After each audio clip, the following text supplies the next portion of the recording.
Hoy les contaré cómo mi interesada familia me quiso quitar la herencia que me dejó mi abuela. Mi abuela, doña Carmen, era la matriarca de la familia. Una mujer fuerte, de esas que se levantaban antes del amanecer para trabajar y que nunca se dejaba de nadie. Tenía un terreno grande con una casa vieja pero sólida. Y siempre decía que ese lugar era para mí porque yo fui el nieto que más la acompañó en sus últimos años. Cuando falleció, me dejó un testamento claro. El terreno y la casa eran míos. No había vuelta de hoja. Pero mis tías, las hermanas de mi mamá, no lo vieron así. Apenas se supo de la herencia, comenzaron las habladurías, los chismes y las reuniones familiares llenas de veneno disfrazado de cariño. La primera vez que me enfrenté a ellas fue en el velorio. Imagínate, ni siquiera habían enterrado a mi abuela y ya estaban discutiendo. Una de mis tías, la más metiche, me dijo con voz baja pero filosa: «Mira, hijo, esa casa no es para que la agarres tú solito. Todos tenemos derecho». Yo me quedé helado. ¿Derecho? ¿Cuál derecho? El testamento estaba firmado y sellado por el notario. Pero ellas insistían en que la abuela quería que todos la disfrutáramos.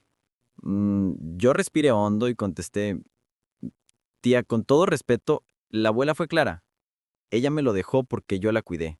Ustedes casi ni venían». Eso fue como echarle gasolina al fuego. Desde ese momento, las tías me vieron como enemigo. Las reuniones familiares. Pasaron los días y comenzaron las reuniones en la casa de mi mamá. Llegaban mis tías, mis primos, hasta algunos cuñados que nunca habían aparecido. Todos opinaban, todos querían meter mano. Ese terreno se puede vender y repartir, decía una. La casa está vieja, mejor la tiramos y hacemos departamentos, decía otra. Tú no puedes quedarte con todo, primo, me reclamaba un sobrino que ni siquiera había visitado a la abuela en años. Yo escuchaba, pero cada palabra me hervía la sangre. No era por el dinero, era por la falta de respeto a la memoria de mi abuela. Ella me había confiado ese lugar y yo no iba a permitir que lo convirtiera en el botín. Un domingo, cansado de tanta presión, decidí enfrentar a todos. Llegué a la reunión con el testamento en mano. Lo puse sobre la mesa y dije: «Aquí está la voluntad de la abuela. No es lo que yo digo, es lo que ella dejó escrito». Mis tías se miraron entre sí como si estuvieran planeando una estrategia. Una de ellas, la más astuta, respondió: «Ese papel puede decir lo que sea, pero la abuela nos dijo otra cosa». Yo me reí con ironía. «¿Y por qué nunca lo dijeron en vida? ¿Por qué hasta ahora que ya no está?». El silencio fue incómodo. Sabían que no tenían argumentos legales, pero querían manipularme con la culpa.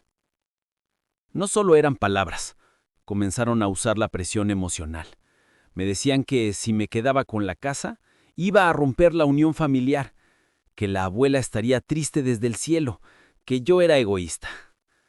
Incluso llegaron a decir que mi mamá estaba de su lado, aunque ella nunca lo confirmó. Yo sabía que mi madre estaba atrapada entre sus hermanas y su hijo, y eso la hacía sufrir. Pero yo no podía ceder, no era justo. El terreno no era cualquier cosa. Tenía árboles frutales, un pozo de agua y espacio suficiente para construir.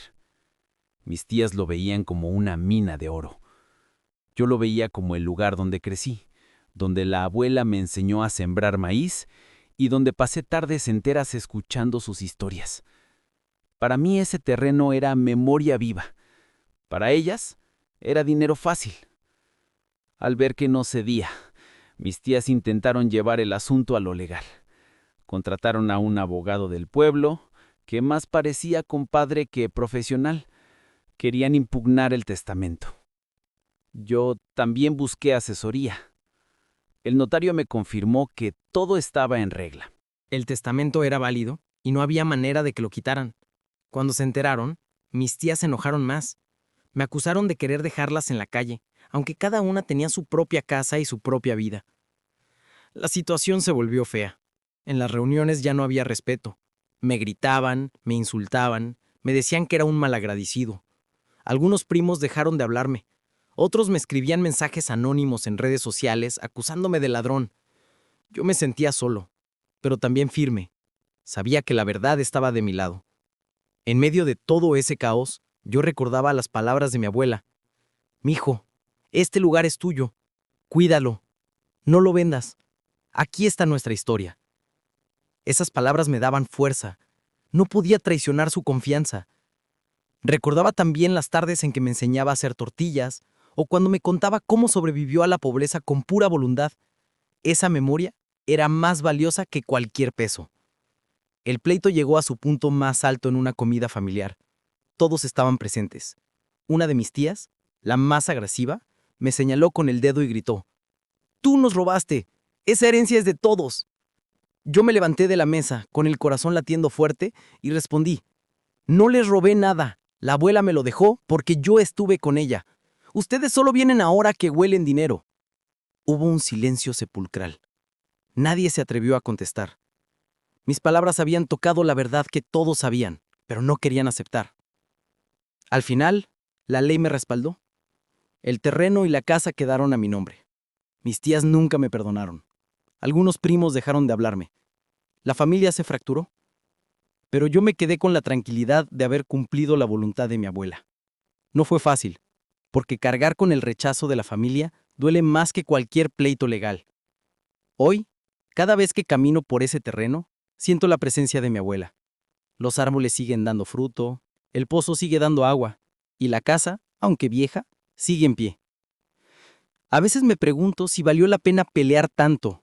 La respuesta siempre es sí, porque no se trataba solo de una herencia, sino de respeto, de memoria y de amor. Mis tías quisieron convertir la historia de mi abuela en dinero, y yo decidí convertirla en legado. Con el tiempo, algunos familiares han intentado acercarse de nuevo, como si nada hubiera pasado. Yo los recibo con educación, pero nunca olvido lo que intentaron hacer. La herencia de mi abuela me enseñó que la familia puede ser la mayor bendición o la mayor maldición. Todo depende de cómo se enfrenten las pruebas.